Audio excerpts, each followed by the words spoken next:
منتظمین مجلس جمعیت کے ذمہ داران، اس پروگرام کے انعقاد پر میں اور اتنے دور دراز اس جگہ پہ ایک تو میں آپ کو مبارکباد پیش کرتا ہوں، جو شرکاء ہیں ان کو بھی اتنے دور کا سفر کر کے یہاں تشریف لانے پر میری طرف سے آپ سب کو سلام پہنچے۔ اور شروع ہی میں ایک بات آپ کے سامنے یہ بھی رکھنا چاہتا ہوں کہ مولانا مودودی رحمۃ اللہ علیہ نے بر عظیم پاک و ہند میں جس فکر کو پھیلایا، عام کیا، اس کو مزید آگے بڑھانے میں ڈاکٹر اسرار احمد رحمۃ اللہ علیہ کا بڑا کام ہے۔ اور ان کے آپس کے اختلاف کی وجہ سے بہت سے لوگ ڈاکٹر صاحب کے حوالے سے کچھ ایسے رویے یا ذہنی بندش کا شکار ہوئے کہ ان کے کتابوں کا یا ان کے لٹریچر کا یا ان کے فکر کا مطالعہ نہیں کر سکے۔ آج کے حالات کو سمجھنے کے اعتبار سے میں سمجھتا ہوں کہ بہت ضروری ہے۔ اب ڈاکٹر صاحب دنیا سے جا چکے، فوت ہوئے 12 سال ہو گئے۔ انہوں نے جو جماعت قائم کی تھی وہ تقریباً اس سوچ سے، اس فکر سے منہ موڑ چکی، تو اب اس طرح کا کوئی مقابلہ ہے نہیں۔ ڈاکٹر صاحب کی فکر کتابوں میں موجود ہیں، اور وہ در حقیقت مولانا مودودی رحمۃ اللہ علیہ ہی کی فکر کی توضیح ہے، تشریح ہے، تصریح ہے۔ لہٰذا اگر اس سے ہم استفادہ کریں گے تو اپنی ہی فکر کو مزید وسعت دیں گے اور اسے اپڈیٹ کریں گے۔ تو میں سب سے پہلی آپ سے یہ گزارش کروں گا کہ اس کے لیے وقت نکالا کریں، ڈاکٹر صاحب کو سنا کریں، اور اس کا آپ کو فائدہ ہوگا۔ میں نے چونکہ ان سے بہت استفادہ کیا ہے، اس سے پہلے یہ بات تو مجھے مودودی صاحب ہی سے سمجھ میں آئی تھی۔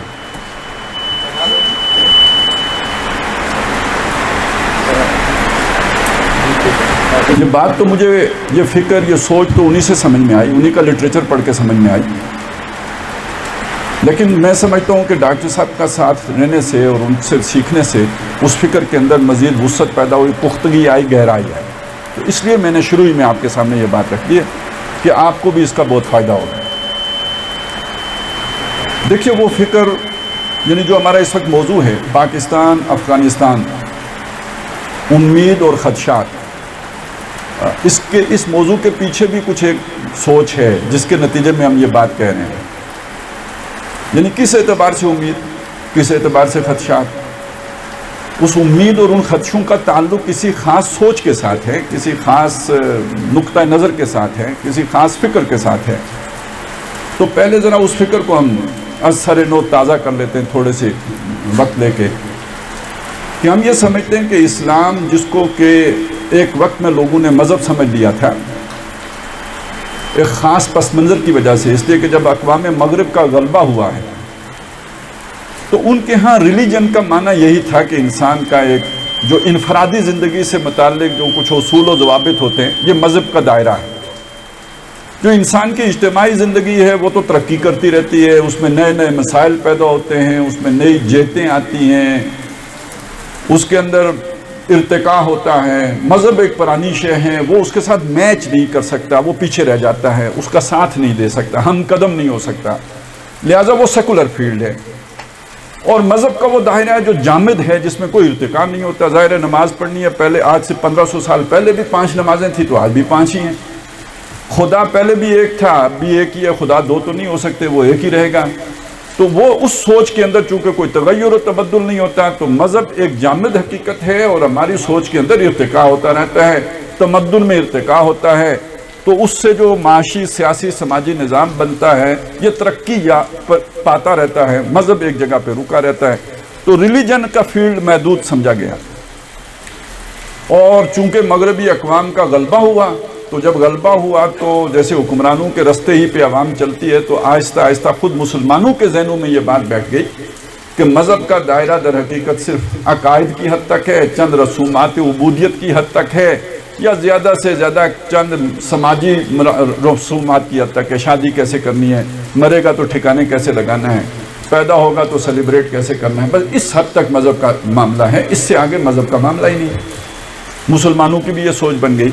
تو پھر یہ کہ ہندوستان میں کچھ ایسے افراد پیدا ہوئے، ان میں علامہ اقبال کا بہت بڑا نام ہے، اس سے پہلے شاہ ولی اللہ ہیں، بہت سے لوگوں کی ایفرٹ ہے اس میں، لیکن یہ کہ اس کو بہت وسیع پیمانے پر نہایت بلاغت کے ساتھ فصاحت کے ساتھ پھیلانے میں مولانا مودودی کا اپنا ہی ایک مقام ہے. بہت بڑے مصنف تھے, بہت بڑا لٹریچر انہوں نے جو ہے اس کے لیے ترتیب دیا اور وہ پھر پھیلا.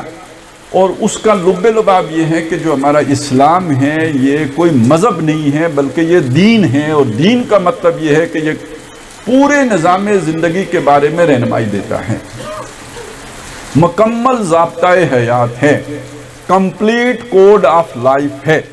زندگی کا کوئی شعبہ دین کی رہنمائی سے باہر نہیں ہے.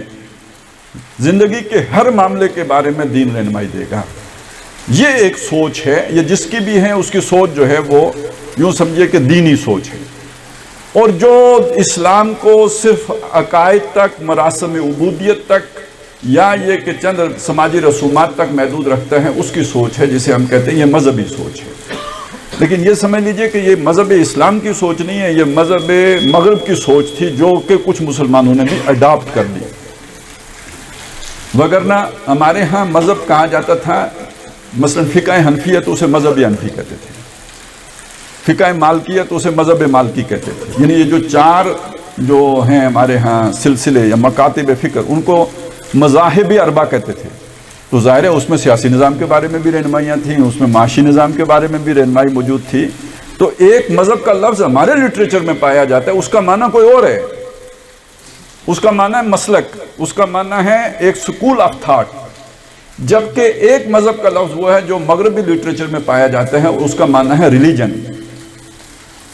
تو یہ دو چیزیں بالکل علیحدہ علیحدہ ہیں, ہمارے ہاں آ کے گڑمڑ ہو گئی. لیکن یہ کہ بہرحال عظیم اکثریت کا ذہن وہ بن گیا کہ جو مغربی ذہن تھا, اس ذہن کو پھر کھولا ہے ان مصنفین نے, ان مبلغین نے, ان دین کی تجدید کرنے والوں نے, اس کو اسے اثر نے کھولا ہے. اور الحمدللہ کہ ہم اس کے وارث ہیں, اس سوچ کے وارث ہیں, جس کا مطلب یہ ہے کہ یہ نظام یعنی ہمارا اسلام ایک مکمل ضابطۂ حیات ہے. پہلی بات تو یہ ہو گئی, اس کا پہلا پلر یہ ہے, کارنر سٹون یہ ہے. اگلی بات کیا ہے, یہ نظام اپنی کامل شکل میں محمد الرسول اللہ صلی اللہ علیہ وسلم کے دور میں قائم ہوا اور اس کے 30 سال بعد تک قائم رہا. پھر یہ نہیں کہ اس کا انہدام ہو گیا, لیکن یہ کہ اپنی کامل شکل میں باقی نہیں رہا. اب اس کے اندر کچھ نہ کچھ جو ہے وہ خرابیاں آتی گئی. رفتہ رفتہ رفتہ رفتہ 1000 سال کا عمل ہے کہ وہ بالکل زمین بوس ہو گیا. آغاز جو ہے وہ ملوکیت سے ہوا, اور اختتام جو آ کے ہوا ہے خاص طور پہ جب مسلمان ممالک کے اوپر انگریز یا یہ کہ فرانسیسیوں کا, یہ اقوام غیر کا جب غلبہ ہو گیا, مغربی اقوام کا جب غلبہ ہو گیا, تو یہ جو بالکل زمین بوس ہو گیا. اب ہمارے ہاں قانون بھی غیروں کے چلتے ہیں.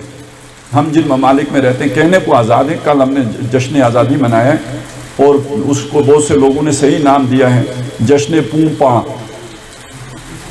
ہاں, جشن پونپاں. تو نظریہ پاکستان وہ وہی تھا جو ہماری فکر ہے. نظریہ پاکستان وہی شے ہے جو ہماری فکر ہے, لیکن یہ کہ وہ نظریہ دباؤ اور نظریہ یعنی اس یہ یو ٹرن جو ہے یہ صرف افغانستان سے یو ٹرن نہیں تھا, یہ اس نظریے سے بھی یو ٹرن تھا. تو پہلی بات تو یہ ہو گئی کہ یہ جو نظریہ حیات ہے, یا جو اسلام ایک کامل نظریہ حیات ہے, یہی نظریہ پاکستان بھی تھا. تو ہم نے یہ دیکھا کہ وہ کامل صورت میں تو دور نبوی میں تھا, اس کے بعد اسے زوال آ گیا. جب زوال آ گیا تو اقبال سے پہلے ایک شاعر گزرے ہیں مولانا الطاف حسین حالی, انہیں بھی امت کا بڑا درد تھا, لیکن ان کا درد ذرا رونے دھونے والا. اقبال کا درد ہے امید والا درد, اور حالی کا درد ہے خدشات والا درد. آج بھی ہمارے موضوع میں امید بھی ہے, خدشات بھی ہیں, تو اس لیے دونوں شاعر بھی پیش نظر رکھیے. ایک کو ہر وقت خدشات لائق رہتے تھے اور دوسرے کو امید بھی رہتی تھی. تو دونوں کا کنٹراسٹ ہے, وہ ذرا دیکھیے. وہ کیا ہے کہ حالی کہتے ہیں کہ پستی کا کوئی حد سے گزرنا دیکھے, اسلام کا گر کر نہ ابھرنا دیکھے, مانے نہ کبھی کہ کیا ہے مد ہے ہر جزر کے بعد, دریا کا ہمارے جو اترنا دیکھے. ایک مایوسی کا اظہار ہے. اور اے خاصائے خاصان رسول وقت دعا ہے, امت پہ تیری آنکھ کے عجب وقت پڑا ہے. وہ دین کے جو بڑی شان سے نکلا تھا وطن سے, پردیس میں وہ آج غریب الغربا ہے. تو ایک مایوسی آپ کو نظر آئے گی اس کے اندر, اور کوئی آگے کی کوئی امید نہیں ہے. اور معلوم ہوتا ہے کہ پستی کا کوئی حد سے گزرنا دیکھے اور اسلام کا گر کرنا ابھرنا دیکھے، کوئی ابھرنے کا کوئی اب کہیں امید نہیں۔ اس کے مقابلے میں آپ اقبال کو دیکھیں، وہ یہ تو مانتے ہیں کہ ہاں ہیں تو ہم بڑے گرے ہوئے پڑے ہوئے، اور وہ زمانے میں معزز تھے مسلمان ہو کر، اور تم خار ہوئے تارک قرآن ہو کر، اور خار از مہجوری قرآن شدی، شکوہ سنجے گردش دوران شدی، اچو شبنم بر زمین افتندائی، در بغل داری کتاب زندائی۔ آج شبنم کی مانند تم زمین پر بچھے ہوئے ہو نا، جیسے شبنم کی کوئی حیثیت نہیں ہوتی، آج مسلمان کی کوئی حیثیت نہیں ہے، تو پستی اس درجے میں ہے۔ لیکن آسماں ہوگا سحر کے نور سے آئینہ پوش، اور ظلمت رات کی سیما پا ہو جائے گی، پھر دلوں کو یاد آ جائے گا پیغام سجود، پھر جبھی خاک حرم سے آشنا ہو جائے گی۔ آنکھ جو کچھ دیکھتی ہے لب پہ آ سکتا نہیں، میں بھی حیرت ہوں کہ دنیا کیا سے کیا ہو جائے گی۔ شب گریزاں ہوگی آخر جلوائے خورشید سے، یہ جہاں معمور ہوگا نغمہ توحید سے۔ آپ کو امید کا ایک پیغام مل گیا۔ اچھا، یہ امید کا پیغام اتنا زوردار تھا نا کہ اصل میں تحریک پاکستان کے پیچھے جو روح کار فرما تھی وہ یہ تھی، یہ اقبال کی بانگے درا تھی کہ جس نے اس کارواں کو ترتیب دیا تھا اور جوش سے بھر دیا تھا۔ اور یہ اتنا بڑا جرم ہے، اقبال کا اتنا بڑا جرم ہے کہ اس سے بھی یو ٹرن لے لیا گیا ہے۔ اب اس کے دن کی چھٹی بھی نہیں منائی جاتی، اور حسن نثار جیسے بھونکو اس پر چھوڑ دیے گئے ہیں کہ وہ اسے کہیں کہ وہ ایک شاعر بھی نہیں تھا۔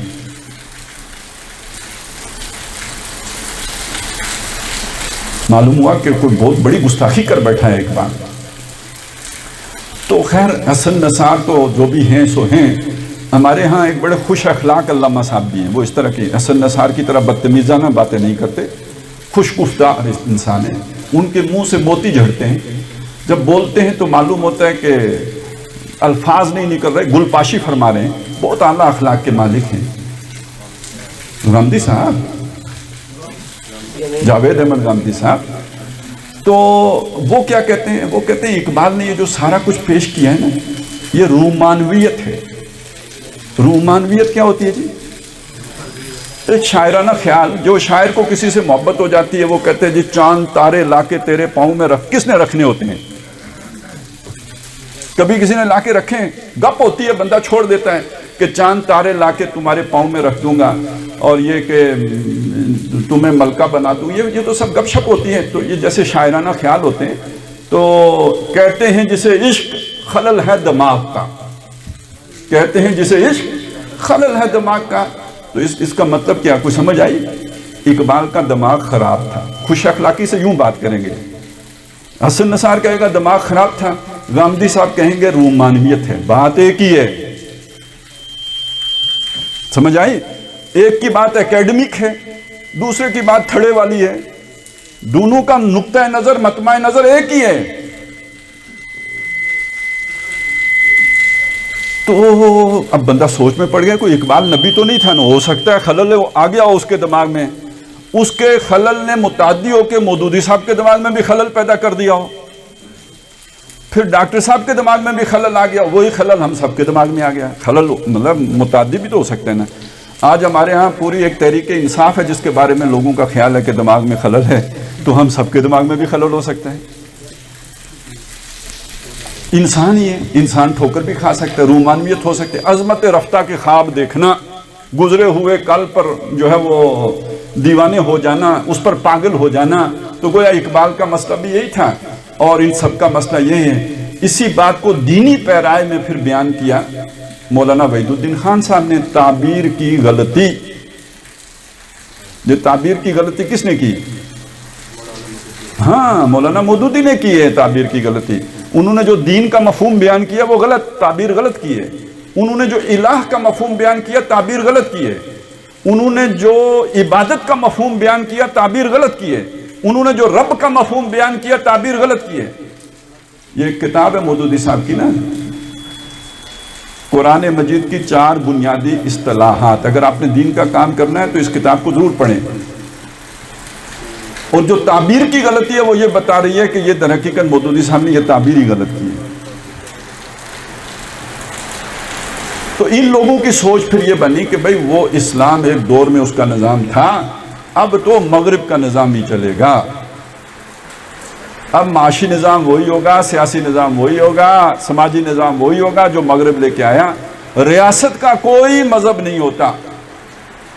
یہ بات آپ کو پرویز ہود بھائی بھی کہتا ملے گا اور یہ بات آپ کو غامدی صاحب بھی کہتے ملیں گے. یہاں پہنچ کے دونوں ایک جو ہے رومانویت کا شکار نظر آئیں گے آپ کو کہ ریاست کا کوئی مذہب نہیں ہوتا. یہ خالص مغربی سوچ ہے اور یہاں ہماری سوچ تو اس کے بالکل برعکس ہے.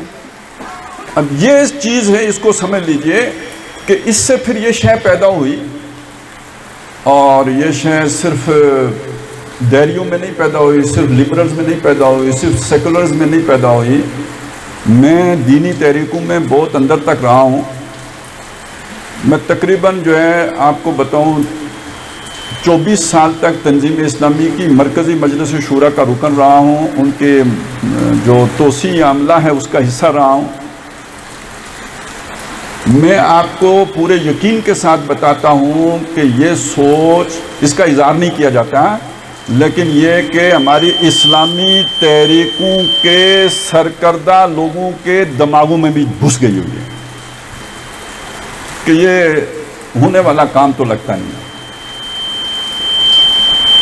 یہاں اب آ گئی وہ بات جو میں نے آپ کے سامنے ایک آیت پڑھی، 2 آیتیں پڑھی ہیں کہ محمد الرسول اللہ صلی اللہ علیہ وسلم کو جو بھیجا گیا تھا تو کیا صرف آپ کو نمازیں سکھانے کے لیے بھیجا گیا تھا، روزے دکھانے کے لیے بھیجا گیا تھا، یا آپ کو ایک مکمل نظام حیات دے کے بھیجا گیا؟ اور اس لیے بھیجا گیا کہ اس نظام کو، اس دین کو پورے نظام زندگی کے اوپر غالب کریں. تو 3 جگہوں پہ یہ آیت آئی ہے کہ وَالَّذِي أَرْسَلَ رَسُولَهُ بِالْهُدَى وَالدِّينِ الْحَقِّ لِيُظْهِرَهُ عَلَى الدِّينِ كُلِّهِ، تاکہ وہ اسے غالب کر دیں کل کے کل دین پر. اب دیکھیے میں نے لفظی ترجمہ جان بوجھ کے کیا ہے کیونکہ ترجموں میں بھی اپنا ذہن آ جاتا ہے بیچ میں. میں ابھی آپ کو بتاتا ہوں کیسے ذہن آیا. آپ کو ایک ترجمہ ملے گا تاکہ محمد رسول اللہ اس دین کو تمام مذاہب پر غالب کر دیں. تو دین کا ایک معنی قرآن مجید میں بدلا ہے، مالک یوم الدین، بدلے کے دن کا مالک. دین کا دوسرا معنی قرآن مجید میں اطاعت ہے، فَاعْبُدُوا اللَّهَ مُخْلِصِينَ لَهُ الدِّينَ. یعنی یہ وہ ترجمے ہیں جو متفقن علیہ ہیں، سب نے ایک ہی ترجمہ کیا ہے. سورہ فاتحہ کی جو آیت میں نے آپ کو سنائی اس میں سب کا ترجمہ یہی ہے، بدلے کے دن کا مالک. وہاں معنی ہے بدلہ. دوسری جو سورہ مومن کی آیت ہے، بلکہ وہ سورہ زمر کی، اس میں بتایا کہ جی اطاعت اس کا معنی ہے، فَاعْبُدُوا اللَّهَ مُخْلِصِينَ لَهُ الدِّينَ، بس اللہ کی بندگی کرو اپنی اطاعت اس کے لیے خالص رکھتے ہوئے. وہاں بھی سب نے اطاعت ترجمہ کیا ہے. اچھا یہ 2 ترجمے ہو گئے. ایک ترجمہ ہے دین کا، وہ مرکب اضافی ہو کے جب آیا دین الملک، بادشاہ کا دین، وہاں اس کا معنی ذرا بادشاہ کا نظام اطاعت ہو جائے گا. یعنی بادشاہ کا کوئی قانون ہے، اس قانون کی اطاعت کرنا، وہ بادشاہ کا دین کہلائے گا. اس سے وہ نظام والا معنی نکلتا ہے. اور دین اللہ کے الفاظ بھی آئے ہیں قرآن مجید میں. اس میں کہیں مذہب کا لفظ آپ کو ملا اس معنی میں؟ کہیں تو کدھر سے نکالا یہ مذہب کا لفظ؟ یہ آپ کو نہ سیرت سے ملے گا، نہ سنت سے ملے گا، نہ قرآن سے ملے گا. یہ نکلا اپنے ذہن سے. جو میرا تصور ہے اسی کے مطابق ترجمہ کروں گا نا.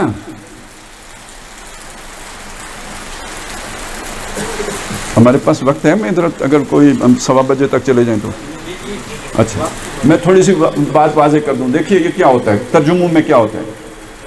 ایک لفظ ہے علقہ، آپ نے سنا ہوگا، نطفہ، نطفے سے علقہ. علقہ عین لام قاف، علقہ. اسی سے لفظ بنتا ہے متعلق. میرا اور آپ کا تعلق، یعنی ہم جڑے ہوئے کیسے ہیں آپس میں، جوڑنے والی شے ہے، تعلق ہے، اسی سے علقہ ہے. معلق شے، لٹکی ہوئی شے کو کہتے ہیں معلق، جو لٹک رہی ہو وہ معلق ہے. علاقہ کہتے ہیں وہ جو جڑا ہوا ایک علاقہ ہے پورا ایک، وہ علاقہ ہے. یہ سب عین لام کاف سے بنے ہیں. ہم نے اس علق کا ترجمہ کیا کیا؟ خون کا لوتھڑا. بھئی یہ کدھر سے بن گیا؟ یہ لغت سے تو نکلتا ہی نہیں. یہ کدھر سے بنا؟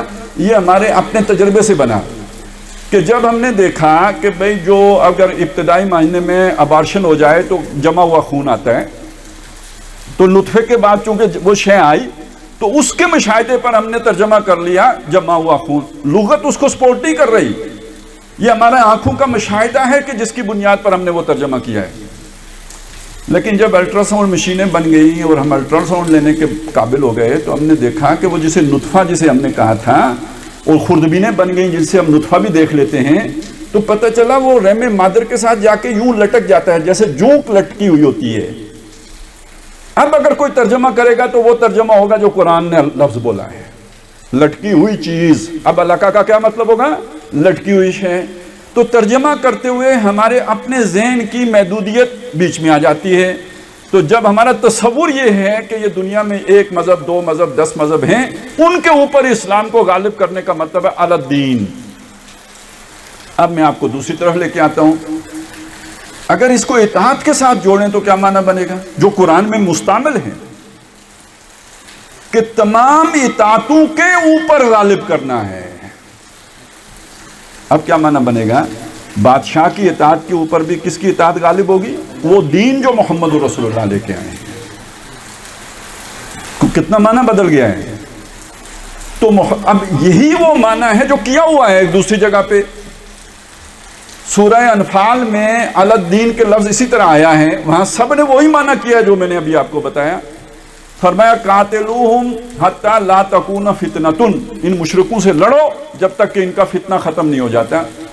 وَيَكُونَ الدِّينُ كُلُّهُ لِلَّهِ، دین سارے کا سارا اللہ کا نہیں ہو جاتا ہے۔ اب دیکھیے یہاں پہ ترجمہ سارے کا سارا ہو گیا، یہاں پہ وہ والا مذہب سارے کا تمام مذاہب والی بات ختم ہو گئی۔ تو بھائی جو ترجمہ وہاں کیا وہ اٹھا کے یہاں رکھو نا، اپنا ذہن کیوں استعمال کرتے ہو؟ جب قرآن مجید کا ایک مقام اس کی وضاحت کر رہا ہے تو وہی ترجمہ یہاں لے کے آؤ، تو معنی وہ بن جائے گا کہ جس کو وہ سمجھتے ہیں تعبیر کی غلطی ہے، کیونکہ دین ایک شے ہے نا، دین کا لفظ بھی اس میں آیا ہوا ہے، اس کی غلط تعبیر وہ سمجھتے ہیں کی گئی ہے۔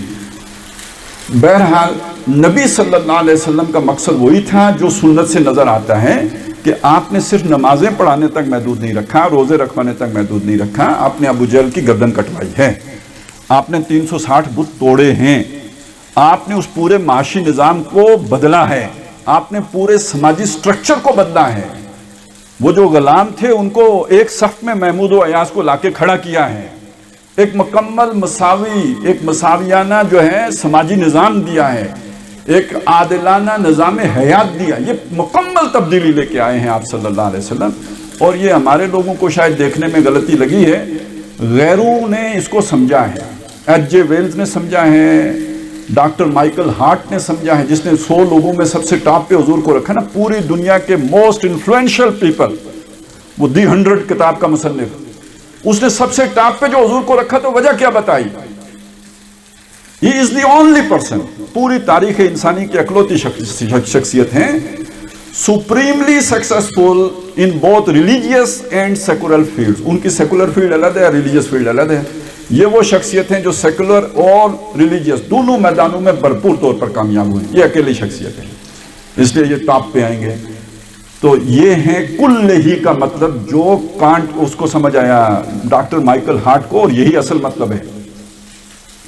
ریلیجیس فیلڈ کے اوپر بھی دین غالب ہو گیا، سیکولر فیلڈ کے اوپر بھی دین غالب ہو گیا، کل کے کل پر دین غالب ہو گیا، یہ مطلب ہے اس کا۔ اور یہی بات ایچ جے ویلز نے کہی ہے کہ انسانی مساوات، انسانی حریت اور اخوت کے واعظ ہمیں مسیح ابن مریم، خود وہ حضرت مسیح کا پیروکار ہے، ان کے ہاں بھی بہت مل جاتے ہیں، لیکن یہ ماننا پڑتا ہے کہ ان اصولوں پر ایک مکمل معاشرہ تاریخ انسانی میں پہلی مرتبہ تشکیل دیا محمد نے صلی اللہ علیہ وسلم۔ وہ رسول تو نہیں مانتا، وہ کہتا محمد صلی اللہ علیہ وسلم۔ تو یہ ہیں جو پہلی دفعہ حضور نے یعنی اس آیت کی تشریح پھر وہ ہو گئی نا جو حضور نے کر کے دکھایا۔ اب آپ کیوں اس کو اپنے دماغ پہ لے کے آتے ہو، کیوں اس پر اس کا اطلاق نہیں کرتے جو حضور نے کیا؟ اور وہ یہ ہے جو میں نے آپ کو بتا دیا، غیروں کی زبان سے بتا دیا۔ پہلی بات تو یہ ہو گئی کہ یہ خلل دماغ کا نہیں ہے، یہ محمد الرسول اللہ کو دیا گیا مشن ہے جو اللہ کی طرف سے دیا گیا تھا، اور اس سے کم پر اللہ راضی نہیں ہو رہا تھا، کہہ رہا تھا کہ لڑتے رہو ان سے جب تک کہ یہ پورا نہ ہو جائے۔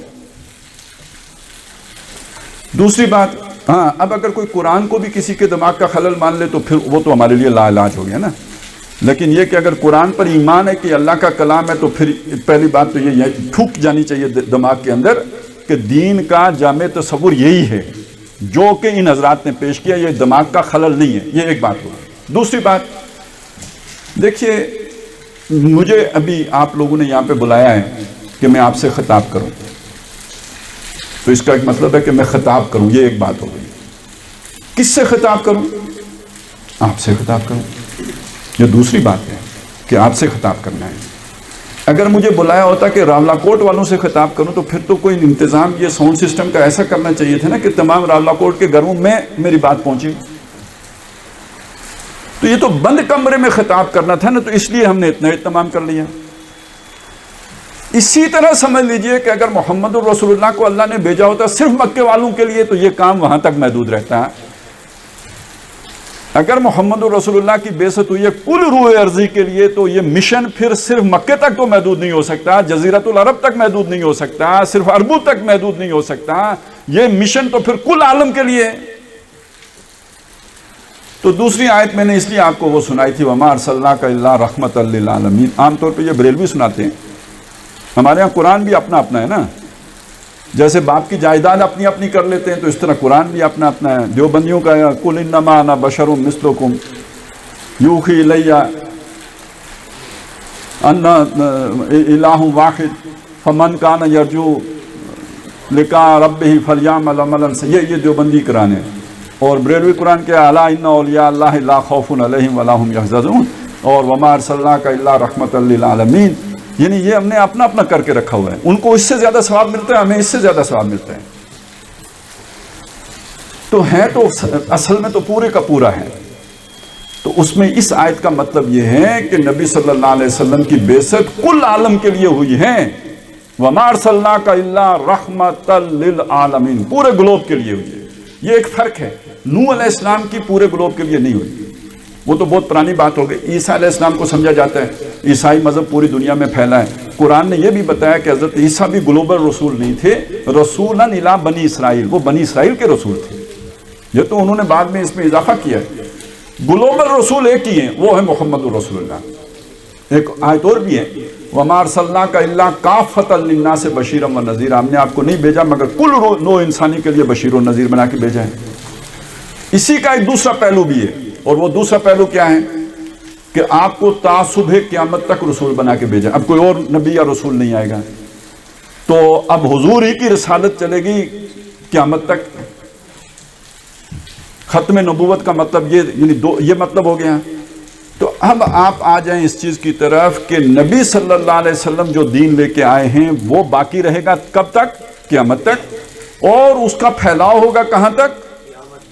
پوری دنیا پر، پورے عالم پر، قیامت تک اور پورے عالم تک۔ یہ دو باتیں ذہن میں رکھ لیں۔ اور وہ دین ہے کیا؟ وہ جو ہم نے پہلے سمجھ لیا، وہ نماز روزہ ہوتا تو پھیل چکا تھا، وہ اگر اذان دینا ہوتا، اس وقت پورے گلوب پہ اذان ہو رہی ہے، وہ اگر داڑیاں رکھنا ہوتا تو لوگوں نے رکھی ہوئی، امریکہ میں بھی رکھی ہوئی، اسرائیل میں بھی رکھی ہوئی، حضور کی سنت سمجھ کے رکھی ہوئی ہیں، مسواک کرنے بھی والے بھی وہاں پہ موجود ہیں۔ لیکن اگر وہ اسلام کے غلبے کی بات ہے تو وہ تو حضور کے بعد ریورسل ہو گیا بجائے آگے بڑھنے کے۔ اب آپ سوچئے، اب اپنی عقل دوڑائیے کہ اگر حضور کا مشن یہ ہے کہ کل عالم پر اللہ کا دین غالب ہو تو ہوا تو نہیں، تو کیا دنیا ختم ہو جائے گی حضور کا مشن پورا ہونے سے پہلے؟ نہیں ختم ہو سکتی۔ کرے گا کون؟ ٹھہرے نا، ہم ایران والوں سے پوچھتے ہیں، وہ پرانے خمینی صاحب سے پہلے والے جو ایرانی تھے، ان کا خیال یہ تھا کہ جب مہدی آئے گا تو وہ آ کے کرے گا، مرد از غائب آئے گا آ کے کر دے گا۔ پتہ ہے آپ کو؟ کرے وہ تو مطلب ہمارا کام ہی نہیں ہے، وہ تو مہدی کا کام ہے، جب آئے گا تو کرے۔ وہ بھی مانتے تھے کہ یہ ہوگا، لیکن کون کرے گا؟ مہدی کرے گا۔ ہمارے ہاں بھی بہت وقت تک ایسے، ہمارے صوفیاء اب بھی یہی سمجھتے ہیں، ہمارے ہاں بھی جو صوفیاء کا طبقہ ہے یا صوفیاء کے زیر اثر طبقہ ہے وہ یہی سمجھتا ہے کہ مہدی صاحب آئیں گے اور آ کے کر کے چلے جائیں گے۔ تو ایرانی کا خیال یہ تھا کہ یہ جب مہدی آئیں گے تو ہوگا، یعنی سمجھتے وہ بھی تھے کہ ہوگا، لیکن جب مہدی آئیں گے تو ہوگا۔ ہمارا مذہبی طبقہ، ان کا خیال یہ تھا، میں نے ایک آپ کو صوفیاء کا بتایا کہ وہ وہی سوچ رکھتے تھے، باقیوں کی سوچ وہ بن چکی تھی کہ جسے ہم مذہبی سوچ کہتے ہیں۔ ایک واقعہ ہے، اس سے آپ کو اندازہ ہو جائے گا کہ جب ہندوستان میں مسلمانوں نے کچھ یہ سوچنا شروع کیا، ایک تو 1857 سے پہلے کا دور ہے نا، اس میں تو ریزسٹنس تھی، مزاحمت تھی، جہاد تھا، لیکن 1857 کی جنگ آزادی کے بعد ٹھپ ہو گیا سارا کام۔ اس کے بعد مدارس بن گئے، 1867 میں دیوبند کی بنیاد رکھ دی، یعنی اب اس طرح دفاع ہوگا، ادھر علی گڑھ بن گیا۔ تو پھر 20ویں صدی کے شروع میں جب دوبارہ ایک مسلم لیگ بنی اور تحریک پاکستان کا سوچا گیا یا کچھ مسلمانوں کے بارے میں سوچا گیا، تو ایک عالم دین، بہت بڑے عالم دین انہوں نے، جن کو بہت سے لوگ مجدد مانتے ہیں، انہوں نے یہ بات فرمائی کہ انگریز کے ساتھ ہمیں چھیڑ چھاڑ نہیں کرنی چاہیے، اس نے ہمیں نماز روزے کی اجازت دی ہوئی ہے، یعنی نماز روزے کی اجازت جہاں پہ مل جائے وہاں مسلمان کو چھیڑ چھاڑ نہیں کرنی چاہیے۔ اگر فرض کریں دجال ہی آ جائے تو وہ بھی اجازت دے دے نماز روزے کی، تو پھر دجال کے ساتھ بھی چھیڑ چھاڑ نہیں کرنی، مطلب تو یہی ہوا۔ تو انہوں نے انگریز کے بارے میں یہ بات کہی۔ اب ان کا اتنا وسیع حلقہ اثر تھا کہ وہ چیز بہت متاثر کن تھی، اس سے بہت بڑا، یعنی وہ اس تحریک مزاحمت کو بہت بڑا نقصان ہونا تھا۔ اس پر پھر اقبال نے وہ بات کہی تھی، شعر آپ نے سنا ہوگا، یہ پس منظر شاید آپ کو واقف نہ ہو، کہ ملا کو جو ہند میں ہے سجدے کی اجازت، ناداں یہ سمجھتا ہے کہ اسلام ہے آزاد۔ ان کا تصور، تعبیر وہ ہو گئی تھی جس کا نتیجہ یہ تھا کہ انگریز کے ساتھ بھی خیر سگالی چلے گی۔ بے شک قانون انگریز کا کوئی پرواہ نہیں ہے، بس نماز روزے کی اجازت ہونی چاہیے، تو انگریز بھی اللہ اللہ خیر سزا۔ تو وہاں بھی چھٹی، کسی کے اندر یہ سوچ نہیں تھی۔ یہ سوچ دوبارہ ان لوگوں کی محنت سے پیدا ہوئی ہے، جو میں نے آپ کو بھائی، اقبال کا نام ہے، ابوالکلام کا نام آتا ہے، مولانا مودودی کا نام آتا ہے، پھر ان کے سینکڑوں جو ماننے والے ہیں ان کے نام آئیں گے۔